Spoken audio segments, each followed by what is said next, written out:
Hi, may breast cyst ka ba? Breast lump, breast mass, or breast cancer? Alam mo ba na ang Elixir Placenta ay makakatulong sa'yo? So ako nga pala si Ray Luna, your trusted and authorized distributor of our Elixir Placenta. Ang Elixir Placenta ay may 14 premium ingredients na tumutulong para magkaroon ng 3 types of therapy sa loob ng ating katawan. Number 1 is the stem cells therapy, number 2 is the DNA therapy, and number 3 is the anti-inflammatory therapy. So, ang kahalagahan ng stem cells therapy ay tumutulong para mag-promote ng T-cells. Ano ba yung T-cells? Ito po yan, yung makikita niyo po sa video.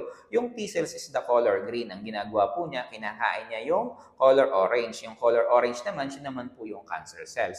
So, ang ginagawa ng ating katawan, once na makain niya, is nag-detoxify. Ilalabas po sa dumi, pawis, ihi, o kaya naman ay laway. So, ganun po kahalaga ang stem cells therapy. Kung ikaw po ay naghahanap ng solusyon sa iyong problema, kagaya nga po ng nabanggit ko kanina, na breast cyst, breast lump, breast mass, or breast cancer, ay makakatulong sa iyo ang Elixir Placenta. Para sa mga iba pang karagdagan na impormasyon, i-message mo lang po ako, i-click mo lang po yung send message button na makikita niyo po sa baba ng video na to, or tawagan niyo po ako sa number na naka-flash sa screen. So tara, pag-usapan po natin, may solusyon na sa iyong problema. Ako nga pala ulit si Ray Luna, your trusted and authorized distributor of our Elixir Placenta nationwide. Thank you po and God bless.